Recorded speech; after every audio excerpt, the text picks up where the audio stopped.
Hey, anybody who's watching. Mostly expecting this to be a VOD because this is proof that I actually do the art that I say I do. Welcome to the Midnight Channel. We're gonna write some science fiction. And what I'm gonna do here is I'm gonna finish up and edit I'm gonna write an extra scene, and I'm gonna edit a piece that I wrote sometime last year on a whim, because somebody had like a little contest. I'm like, why not? It'd be an opportunity to live write a short story and kind of show how you construct a short story and how you write it. And I kind of ended it somewhat abruptly because I was basically up against the limit of how many words you can write. And that happens sometimes. You know, when you are just out being independent, you can write to whatever length you want. However long the story needs to be, that's how long you should make it. But if you're doing anything that's like commercial or pro or semi-pro, whatever you want to think about with that, you are going to be dealing with constraints. It's going to be like 5,000 words, 2,000 words, 10,000 words, whatever it's going to be. And I tend to focus on stories, like I've really mastered the 20,000 word story, 20 to 30,000 word novel, because I feel like in 20,000 words you can get an extra plot point and you can get at least one extra character. If you are writing something that is, say, 2,000 words, you really need to have one conflict, one kind of plot event, and one main character. And anything else that's there is going to be auxiliary. You know, you can read like some Solomon Kane stories that are really short, and you'll see that it's like Solomon rolls up, he like talks to someone, and then kind of figures out what the next thing is, how he's going to solve the problem. Then he solves the problem, and that's the story. As you get longer, you start to get to add more things in. You can add in, try to solve the problem, doesn't work, it's a different problem. Boom, now you're at 5,000 words. It takes that extra time to have that plot turn around that way. You can have an antagonist. If you have an antagonist, that's a second character that needs to be developed, and that adds extra words. So anytime you add more story elements, you're going to end up pushing the length of the story further and further out. And that's what happened with this story. I called it the Cattle of Theseus. How long is it right now? It's about 7,650 words. We're going to add maybe 1,000 words to it, and we're going to push it closer to 9,000. I'm going to add some more stuff in it to kind of flesh out the ideas that are underpinning the, I don't know what to call this, underpinning the message of the story, which is about the nature of our bodies and immortality and then who we are and these sorts of things. There's a lot of questions like what you'd have with a lot of speculative science fiction. So that's what we're going to be looking at today. And I just wanted to do it because I wrote it live, so I should finish it live. I'm not doing a lot of live streaming right now, and that is just because it's not valuable. And what I mean by that is that it just doesn't generate revenue, and it doesn't generate views. And if you're just doing kind of the arithmetic of whatever we're doing here, what's the arithmetic? Well, the arithmetic is whatever minutes you spend doing a thing need to be towards a purpose that generates a return. It needs to be justifying itself, and live streams for the most part don't do that. Now the thing is, like, live writes are the least popular kind of live stream that I could think of. I didn't want to do it forever because I'm like, no one would want to watch this, but people watched it. People watched me write a book live. I still haven't published that book kind of widely, but we'll get to that this year. I needed a long break from the whole publishing industry and how people operate in the publishing industry. I needed a good long break, and I've had that. So now I think it's time to finish this story off, get it out for the subscribers, get it out for the fans. I don't know if I'll paywall it. or I might put it as part of the subscription. So like the Patreon subscription at like the $1 tier, it's a shorter story. If you're a $1 member, boom, you can get the story and a couple other things. I want to like add more value into the $1 tier, because I used to have the Discord channel, but I'm just not available. I can't be like tied down doing Discord. I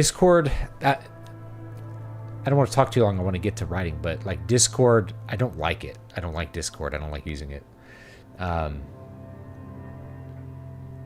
there's also this thing where all the time you spend being witty or interesting can either be used to generate attention to you, or it can be used to serve the people whose attention you already have. And you have to balance that. Discord gives the option to like give more value to the people that I really care about, but there's just not enough people. I need more attention. Like, it's much better to focus all of my energy into gaining as much attention as possible, so that when I do open up a Discord server again, there's enough people on it and it's active enough that I feel like that value, like my time is valuable enough to be spent there, and I can actually give people value through that. Otherwise, it's just a waste. It's a waste for everyone. So, and that's the same thing with live streaming, right? The 2 hours that I spend live streaming, I could make like 3 pieces of content of like just the stuff that I would talk about on the live stream can just be videos. And I did this with the Bantha Fodder live stream. Is like, if I took a clip, like the live stream would get 500, 1,000 views. I take a clip of that, of me talking about a topic for 10 minutes, that gets 5,000 views. And those 5,000 views are serving way more ads. So it's much more valuable to do video on demand for YouTube right now for the stuff that I'm doing. I think live streaming, if your audience is really used to you live streaming, like if you're a game streamer, then that's probably just the way that works. But I don't, you know what I mean? Like that's just a different way to do it. Thank you for the super chat. I really appreciate it. If you want to listen more to this music, I know, sorry, it was a little loud. I wasn't managing all my volumes correctly. Let me go ahead and link it here. I'm going to link it in, what chat do I have here? There we go. Control V. Did not press the Windows key because I'm used to working on a Mac right now. I've been doing almost all my work on a Macintosh. What's up, Pinkerton's Ghost? Glad you're stopping by. Yeah. All right. So there's the new... I recorded that this afternoon. I wanted to record it during the thunder. We had this huge thunderstorm. It was so loud. I wanted to do like something cool in that. I got it there, set up. Rain died, and the frogs were just croaking. I'm like, let's just make some music about frogs. Let's just make some frog music. All right, let me find this thing. Let's get this... Let's see if this is a good spot for it. Okay, boom. I'm not... it's going to be a weird angle, right? Because I'm going to be kind of over here. I'm not sure, should I put the camera? Maybe I should move the camera. Oops. Uh-oh. There we go. I want to move the camera over here. I could do something with like a chroma key that like pops me out. But I just like put up a green screen. I don't know. It's a bunch of trouble. All right. I wrote down some notes for what I'm going to do. Brian goes back to the cattle factory with great relief.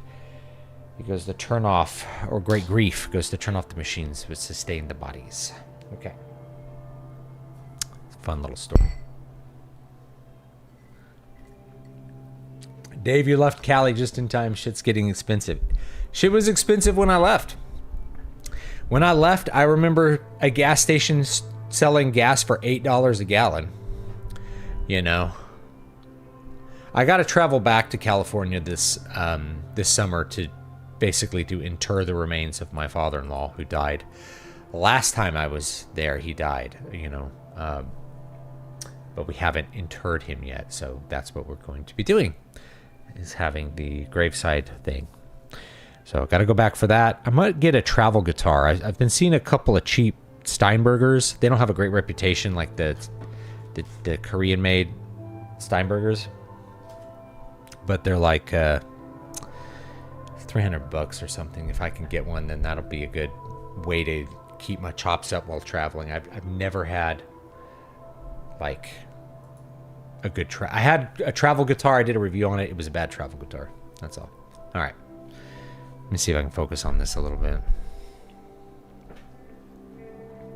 I'm gonna have to edit this. So I'm gonna put like a little highlight right here.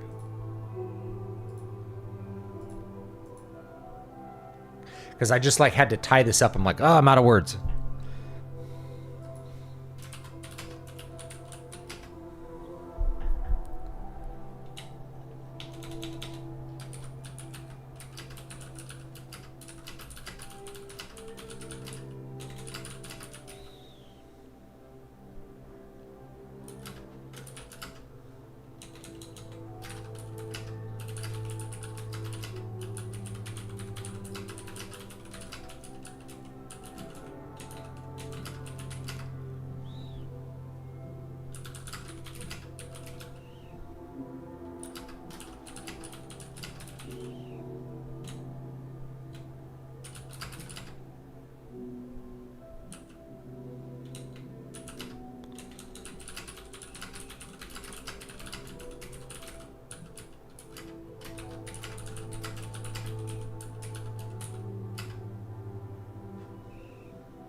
Yeah, I saw a company was paying a lot of money to exit California. They're going to pay to not find fuel in California anymore. That's how bad the fuel crisis is over there.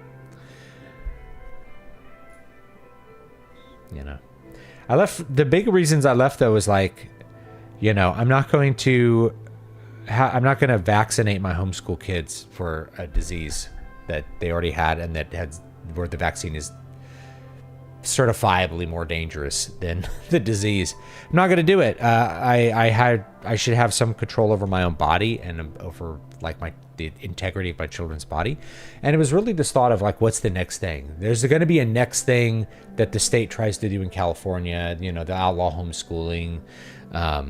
You know, they'll make the requirements for what you're doing much worse, or they could, you know, they canceled mass. People don't realize, like, they canceled church. The state did. In violation, well, you would think of violation of the First Amendment. No, they were able to get away with it. And, like, so they can do anything. They can do anything they want. There's going to be some next thing that's going to be bad, you know. You know, especially with who's in charge. Absolute psychos.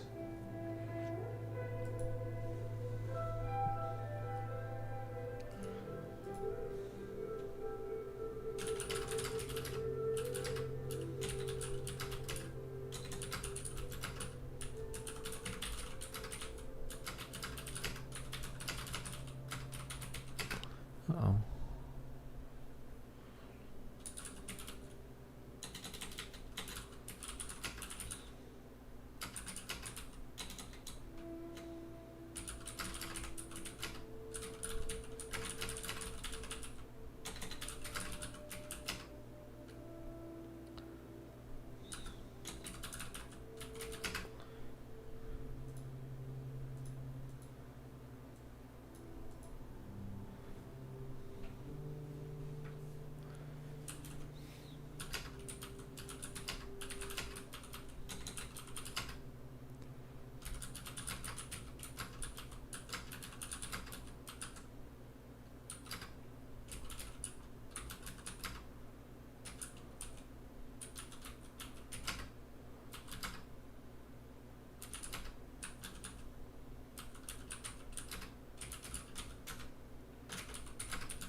It's a word I want to use, but do I know it? I'm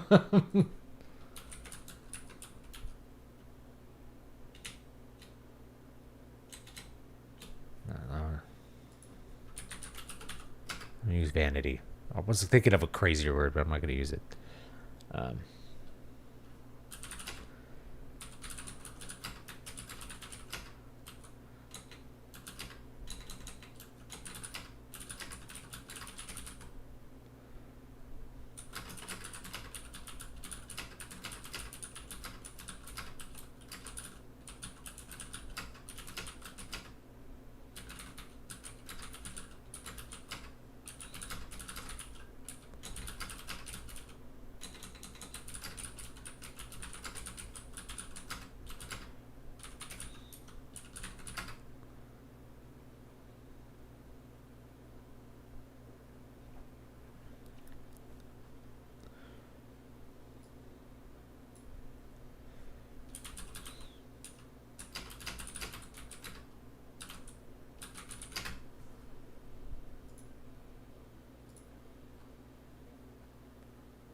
Fun little ad.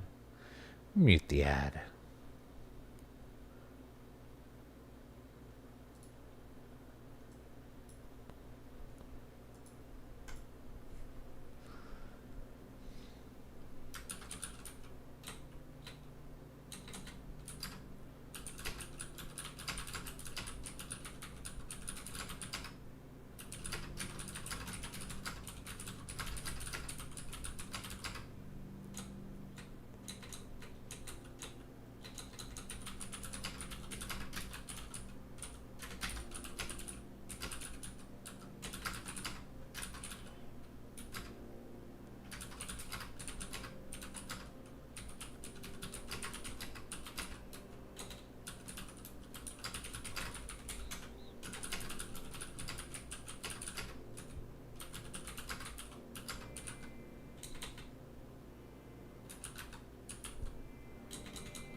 I wonder if I could like put a little small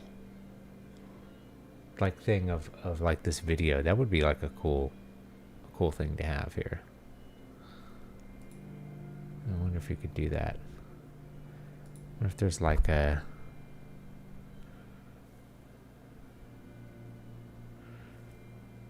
media source. I could do VLC. I think I'll play stuff on VLC.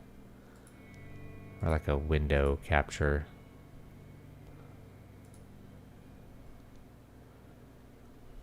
Browser.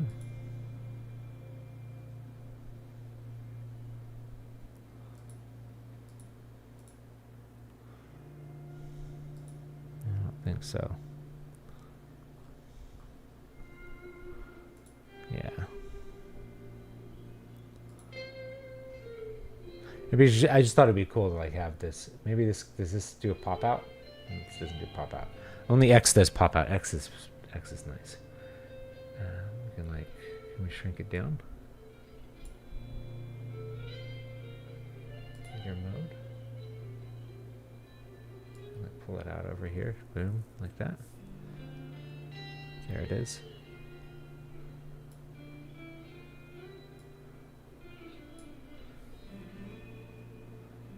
I thought I could pop out videos, but maybe not.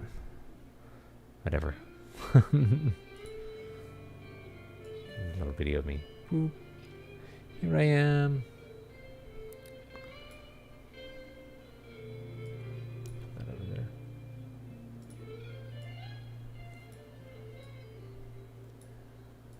You can see me twice.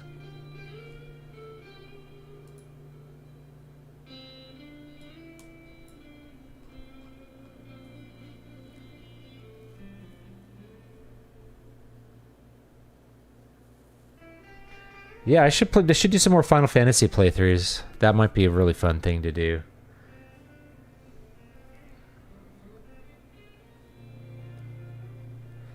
Be probably a really fun idea. Yeah, that's not gonna work because that is gonna show up in a weird place. Whatever, put it over there.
Here. Fender ad. I was playing the Fender guitar in that video.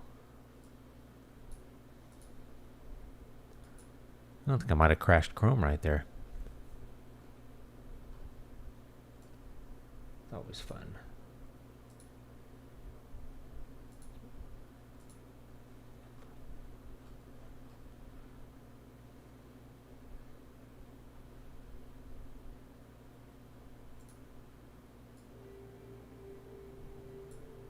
Where was I? Ah.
Are you interested in selling any old DS games? I don't think so.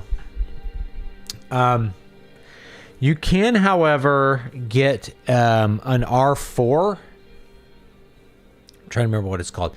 Basically, you can get an Evercart for your DS that will run any ROM that you want to grab off the Internet Archive if you can't find a copy of it online. I don't want to tell you how to pirate things, but I'm telling you, you could find them. They're available on Amazon. A lot of them have preloaded games.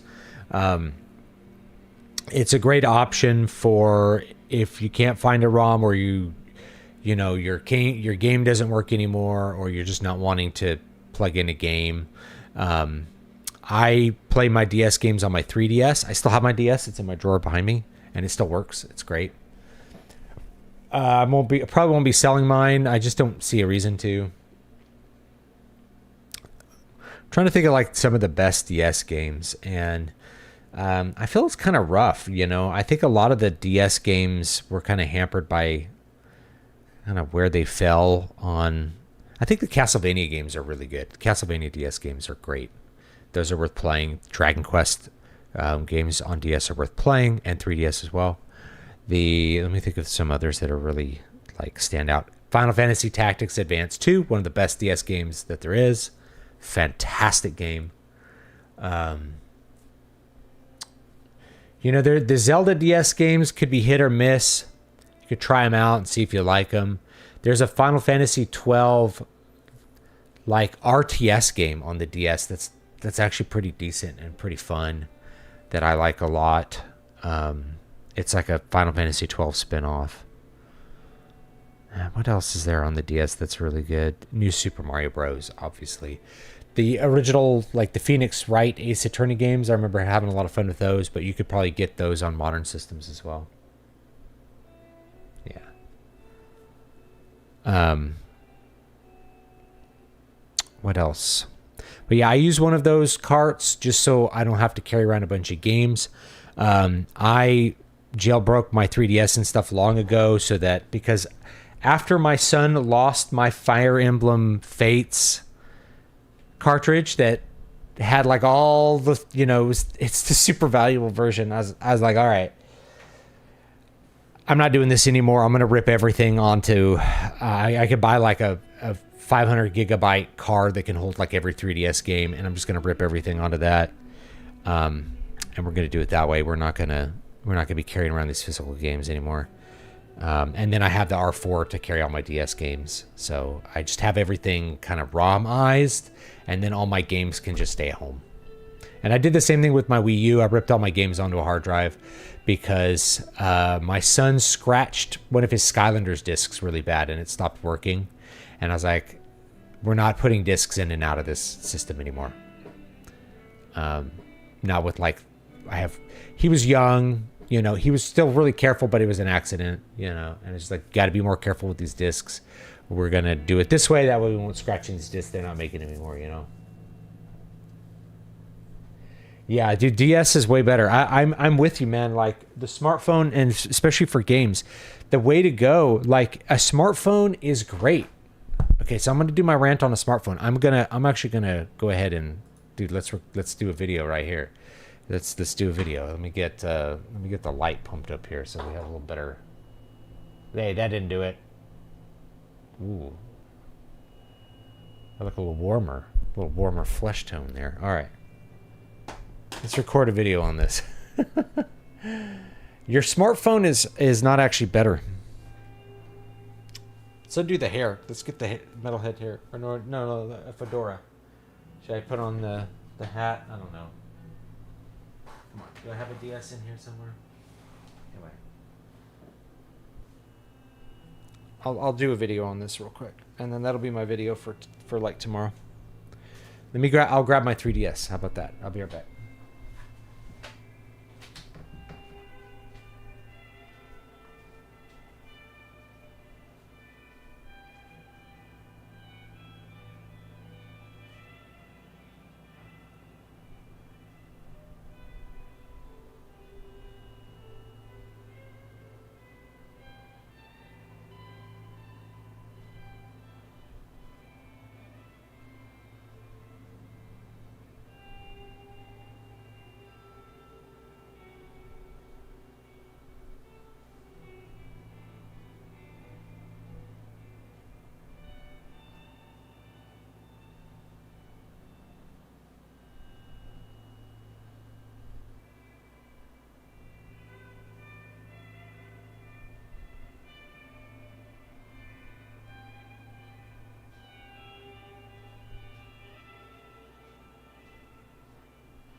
All right.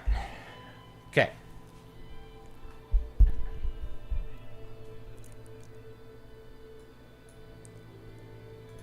Hey, folks. David Stewart here. No intro. Actually, let's do this again. There we go. Where's my... Get the book roll going here. I'm going to shoot a video real quick. Here we go.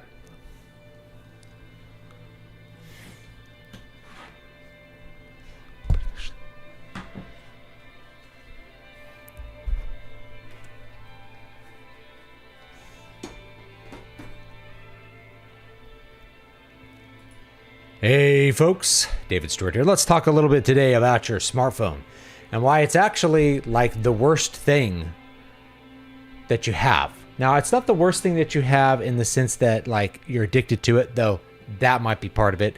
But all of its features, it's a collection of features. If you think of it as a collection of features, all of its features are worse than alternatives that are, say, dedicated devices. Okay, so the camera in my phone, this is a Sony phone, and it's got really good camera sensors. The camera in my phone is good. Is it as good as this DSLR from like 2010? The answer is no. Actually, no. This image quality is a lot better. There's a lot of reasons for that. Is even when you increase the pixel density, the larger sensor, the optics, the quality of this, if I'm actually shooting something for real, it's my DSLR. But this is very convenient. It's in my pocket. If I just need to take a picture of something, I'm out on the trail. Oh yeah, I always have my phone, so I can take a picture of it. But it's a worse option in terms of the quality of what you're doing than a DSLR. Likewise, if you're gonna play games, yeah, there's a ton of mobile games, Ton of mobile games. Are those mobile games better than the games on a PlayStation Vita? No. I like the Vita because it's the same size as a phone, right? Same size as a phone, roughly. Okay. This was considered too big to be a phone when it came out because phones were like little. And now I even have a suit that has like a little tiny phone pocket that an iPhone 5 fits into. And now I don't even know what I would do with that pocket because phones are like freaking gigantic now. One of the things I liked about my Sony phone is it's a little slimmer, But anyway, yeah, your PS Vita games are way better. You could play Final Fantasy X on this. You could play like so many amazing games. You could play all the God of War games on this. Like quality gaming, and you could play every PSP game on it. You could play every PS1 game on this, So no, it's worse than your Vita. So your Vita is better, but right away, if you're like, well, I want to have the best on-the-go gaming experience, Vita, and this, okay, now you need a backpack, and then it's like, well, I have my Kindle app, right? But I could take my Kindle device. I don't have a Kindle device. Did I get one here? I don't have one here, but I'm going to do a video on the Kindle devices being shut down. You could carry a Kindle too. Now you're having to carry a backpack around or a book in your backpack. You want to have a GPS. You could have a standalone GPS. That's another thing. That can just like live in your car though. So we used to have all of these standalone devices. And if I go back in time to like 2000, let's say 2008, before I like bought an iPhone, I had digital cameras, had a telephone that I could text people with even. I had a Nintendo DS, like the PS Vita and the 3DS were not out yet. But I had a Nintendo DS, and I carried that around. And I had a GPS in my truck that I could push the buttons and put in an address, and it would take me there. So I had all the stuff that our smartphones have today, just not in as convenient a package. So can you disconnect from the horror of the smartphone and think about all the other stuff like productivity on your smartphone? Your PC is better. A laptop is better, but it's big and it has to go in a backpack. So if you're carrying a whole backpack around like College Student 2005 edition, you have your phone and your iPod and you have your laptop and you have your Nintendo DS. These are all the things I had in my bag in like the 2000s. I had a whole backpack full of technological crap and a GPS that was very fancy at the time. I think it was a Garmin, kind of like plugged in to the truck. You can have all those things. You can disconnect and have purpose-built devices for all of those things. I think GPS is actually a problem now because it wants to connect to your phone. It wants to like piggyback off your phone, which I have standalone GPSs that are still sitting around. They're just not up to date. Like the roads kind of change. You know what I mean? So you can disconnect from that. If you don't like doom scrolling, if this is too much of a temptation, you can replace it with things that are just better. You can have a DSLR. And if you have the DSLR, that might make you pick and choose your pictures better. Do you know what I mean? You're not going to be like, I wish I had a camera for this. Like, I know that I'm going to want to have memories. I know I'm going to want to take a picture of the deer out on the trail. Like I took a picture of a deer when we were nature walking the other day, and it was an okay picture, but I'm like, if I had my real camera, that deer would have looked fantastic, and I could have shared it with more people. But I'd have to go back to my PC, take the card out, right? There's all this friction that gets involved with this. So this is why this is so hard to replace. Just in terms of the things that we use it for. When we add on to all of the other things that get tacked onto our phone to really make a phone like a mandatory experience. There's two-factor authentication. Now, you could have a dumb phone that could still send text messages with entering codes and things like that. So that's still possible. It's still possible to use two-factor authentication with a dumb phone. But then there's authenticator apps. Like I have to use an authenticator app to actually log in to my like Adobe software and stuff like that. You have to have all of these additional apps like banking apps and all this kind of stuff. You can do all of that stuff with the PC or almost all of it. It's just way less convenient. So we start to think of the phone as it's not the best. It's the worst at everything it does, but it's the most convenient device that has ever existed in the history of mankind. It fits in your pocket and it does everything you need it to do at a level that is good enough for most things. Like most of my YouTube thumbnails, I will make on my phone when I wake up in the morning and I'm having, something to drink and I'm like practicing my guitar. I'll stop. I'll make a YouTube thumbnail. Or when I'm sitting down to eat breakfast, whip my phone out, make a YouTube thumbnail. Right? I would make a better thumbnail at my computer, but that requires me to go through all the friction, whereas this it's just in my pocket. And yeah, Adobe Express is not as good an app as Photoshop, but I can make a thumbnail really quick with it. So that's my big point. If you want to disconnect, you can have all the things that your smartphone does and have them be better. And have them be better. A better gameplay device. You could just use a Nintendo Switch or something, right? A better gaming device, a better productivity device, a better communications device, a better GPS device. That's debatable, but definitely a better camera, right? You can get outside of that. But it's just so convenient, and that's really the difficult thing with the phone. You end up with a backpack full of technology when you could just have your phone in your pocket. It's why I still have a phone, right? As I still need to have that level of convenience, and it is convenient. If I want to be entertained, I can whip out my phone and put on a YouTube video. If I want to physically get away from my phone, it actually requires a lot of things to be around to replace the functions of the phone. Totally possible to do, but they start to accumulate. They start to be bigger. And this also is a point too, when you think about the 1980s, right? The ancient time known as the 1980s. Technology was not that different in the 1980s. We had all the stuff we have now in the 1980s. It was just way less convenient. It just wasn't as good. So, you want to watch video on demand? We had VHS tapes. Well, they suck compared to YouTube and they suck compared to Netflix or something, but they're there. You do have video on demand and you have a TV. It's just a CRT. So it's smaller, right? You have a phone. You can call people on the phone. They even had cell phones. And as kids, we used to use walkie-talkies and stuff to communicate. You passed notes in class instead of texting. Most of the things that you think of as like part of the modern world, you didn't really have the internet, but you still had like most of the things that you think about were some early version in the 80s. It's just way less convenient. And so what we've gained with our technology is not better necessarily, right? Like this PS Vita is a better gaming experience than your phone. It's not better, even though that's now 14 years old or something. It's just more convenient. And so if you are able to walk away from the convenience side of it, you can also let go of the addiction side of it too. It's so convenient, that's what makes it addictive. Oh, I can just see what's going on Twitter. Boom. I know I do it. You guys probably do it too. Versus going to my computer and like actually scrolling Twitter. It's a better experience on the computer, but I have to be at the computer to do it. And that makes a huge difference. So if you're wanting to disconnect from that addictive feeling of your phone, you absolutely can replace all the technology of your phone with even better technology. The gaming experience on a DS is just going to be better. It's going to be more fun. The games are also going to be better designed. They're going to use real buttons. You know how this works. But are you going to be able to do that, or are you going to get distracted and want to doom scroll? Right? That's the debate that you have to have. So have a great one. I'll see you all next time. Don't forget to check out the Patreon. I'm actually writing or finishing up a story. I already wrote it like last year. New free story coming for everyone who's a member on the Patreon. May even make it like even for free members. So you can do a free membership and then that will be available as well.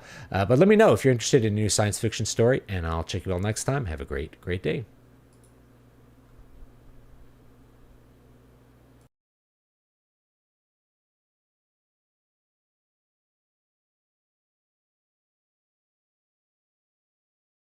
Okay, there we go. We did that. And we'll just, we got a little recording done. And where were we?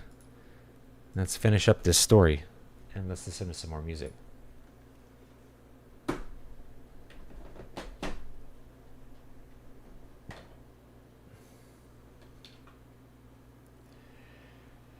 Hardwick has a great question. Let me answer this question. You could buy some rare Pokemon cards. Yeah. Anyway, do you think the changes to the indie scene over the last few years have made it more or less advantageous to write it under a pseudonym for privacy? I think it's made it a lot more advantageous. A lot more advantageous. So if I could do things over again, I would probably be pseudonymous on some level. back when I was starting all of this endeavor in the early 2000s, believe it or not, as a musician. I am my brand. So like we just never really thought about like, the dudes who did Pseudonyms were like black metal musicians, and like, yeah, I'll be like Darkthorn or Blood Lord or whatever I'm going to be. I can do that, if I want to be in black metal, but otherwise, like, you just went with your own name. And so I just never really thought twice about it until later when it's like, oh yeah, I can have people calling my work to get me fired because I didn't, I said something they don't like on the internet. I can get canceled. My family could get threatened because of things that I said on the internet because I exercised my speech. Or because, someone can not like one thing that I did and like, go attack my writing business. There's so many avenues for people to attack you. If you can take at least the threats against your family off the table, you're going to feel a lot more secure and adventurous about what you're writing as well. You're going to feel like I can really write something interesting and transgressive to the liberal order, at least, and not get threatened by psychos or just have people calling my work trying to get me fired. That's a huge inconvenience. You may have a cool employer or you may not, So yeah, if I could do it,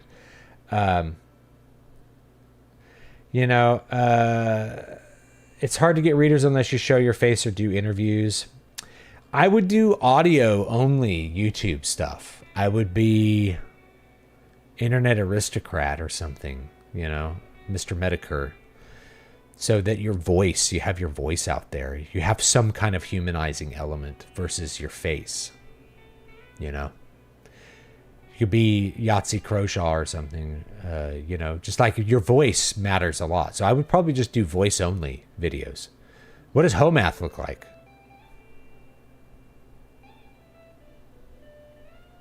I don't know. He probably looks like a dude, right? So like just removing your face allows you to be anonymous even if your voice isn't. And it's one of those things that it's like, it's not technologically easy, at least right now, to figure out where a person works based off of their voice. But if you have a photo of me, you can find my social media that like is private social media. Like I get people like sending me Facebook messages and stuff all the time. Mostly like not bad stuff, but it is what it is. Or things like that. So I would definitely try to be pseudonymous because you can always decloak. You can always give up you can always take the mask off. But you can't go the other way. Like I can't become anonymous, especially with my voice, right? Now I could create an anonymous YouTube account that's audio only, but very quickly people will be like, that's definitely David Stewart. He talks the same way. He's got the same vocal range. He's using the same words. He's mispronouncing the same words that I heard him mispronounce because he's never heard people say them out loud because he's a bookworm that only reads and never talks to people, right? I can't cloak. I could decloak, but I can't cloak. So it's probably better if you have the option to start pseudonymously, you can always remove your pseudonym later.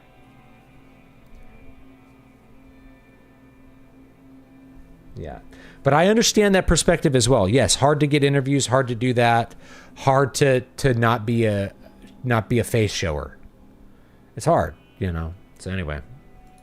But my opinion is pseudonymity probably has better optionality. You can always like be anonymous later if you want to.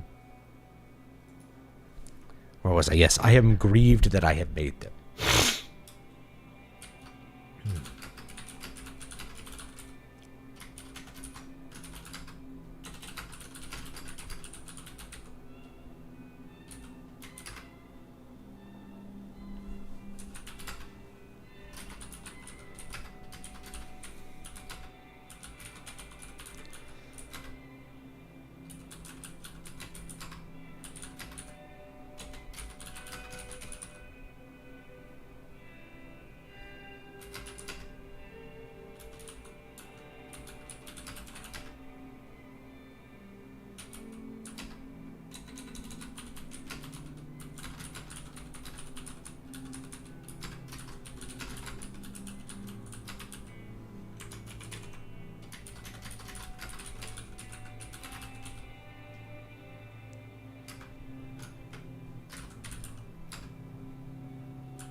TurboTax expert in your community.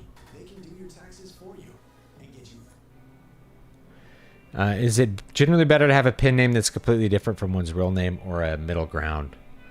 Just first, middle initials, and last name. I think for the purposes of this discussion, completely different would be good. I think, versus like J.K. Rowling or whatever. Or is it Rowling? I don't know. For that, she's not really anonymous. It's just the name.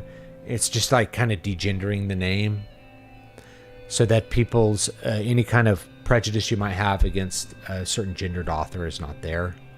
Like a belief that you can't write a fantasy book about a boy and be a woman, or vice versa, whatever it is. But I think it's better to just like pick a good sounding name, right?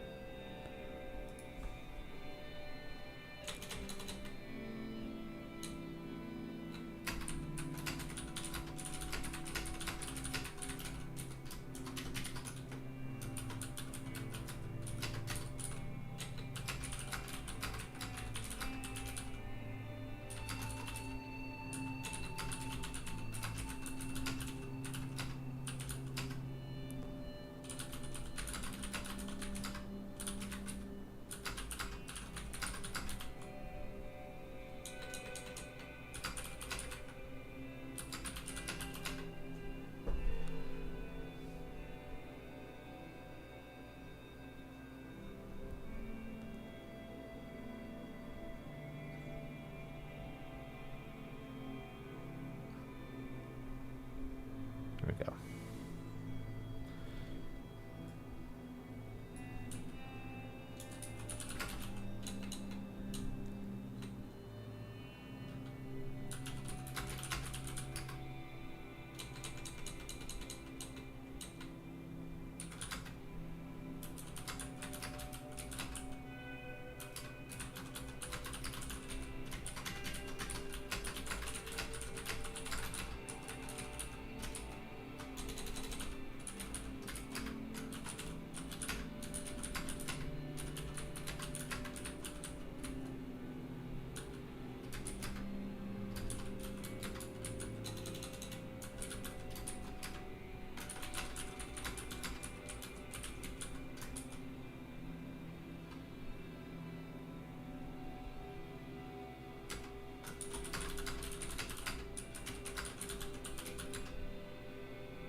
I'm going to write a scene where they see a playground. There's no children on it. Right. Do you think if a writer popularizes a particular motto or sparks a minor movement under a pen name, then later decloaks during a career shift, like going into filmmaking, it could cause issues?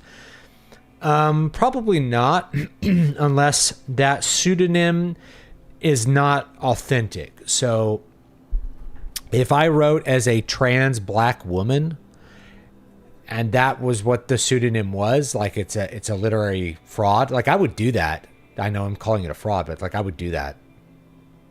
Why not? It's just I would do it for the laughs. But you know, then that could cause problems. But if it's like, oh, well, this person is going to direct a movie and it's actually this guy, and it's like, oh, okay. I don't think it would cause huge issues unless you had created some kind of false identity as part of that pseudonym. You know, and I could see issues with that, and I see issues with some pseudonymous people that we figure out that like it's a false identity. So, but that's usually like people on like the internet. So it'd be like, you know, Bronze Age pervert is actually like a gay Jewish guy. That's what everybody believes and knows. Just, you know what I mean, based on what he says and other things that come out. Or, you know, there was an account that was like all about the Greek gods. It turns out that was an account run by a chubby Latina girl. You know, you lose your credibility because your credibility is tied to your identity. But as long as that's not the case, then I don't see it being a huge issue. Yeah, I don't see it being a big issue. You know, it wasn't a big issue when people found out Kenneth Galbraith was J.K. Rowling, was Joan Rowling. You know, it was mostly helped the sales of the book, because it's hard to sell a book if no one knows that you are already a popular author. If you're already a popular author, it's really easy to sell a book, turns out.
I have Subnautica, but I haven't actually played Subnautica.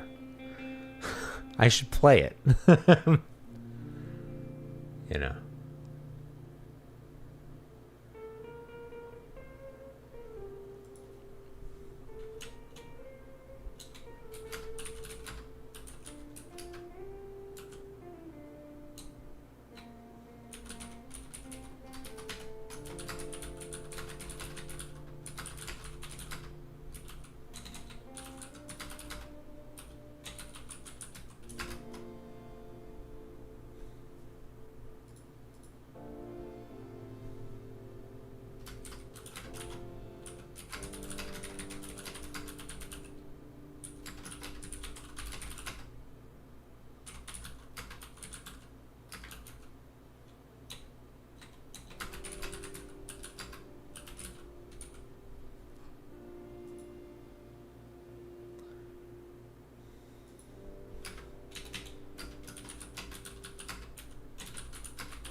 This is more of a one-off. Yeah, this is more of a one-off. We'll see what happens. I'm not going to make any firm things. I can go for another 15 minutes. I may do it again because I don't think I'm going to be able to finish tonight, so I'll probably do another one tomorrow if I can get here, because I gotta quit in like 10 minutes and go to bed, or I'm just going to be too tired tomorrow to do anything.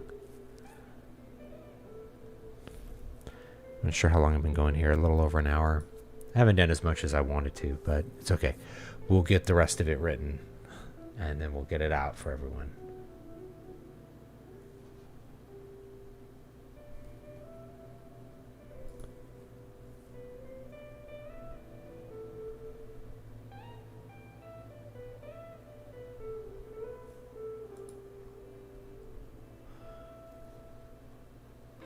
Yeah, I appreciate that you think my music would be a good soundtrack. I would love to do game soundtracks, but no one's hiring me. You know, no one's hiring me. That's all.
All right, I'm going to write the final scene next time because I need to call this.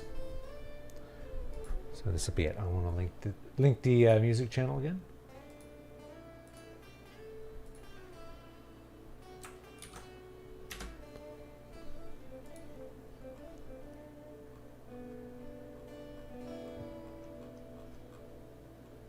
And then that's gonna be it for today. I'll probably stream again tomorrow if I have time, if I can get this done early. Luckily I was able to get the kids to bed and was able to work out and like get all the main stuff done ahead of time, so that helps a lot. But that's good. I don't know, we wrote almost 2,000 words. Let's check it out. 1,500 words. Not bad considering I did a lot of talking and I recorded a video. Recorded a video that I can put out this week about technology, so that'll be cool. Nice and productive.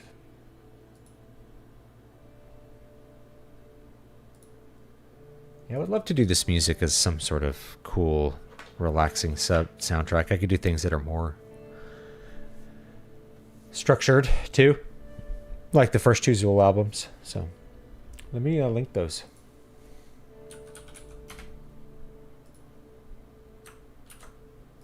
And we'll do the Patreon too. We'll put this out on Patreon. We'll put it out for all the Patreon members.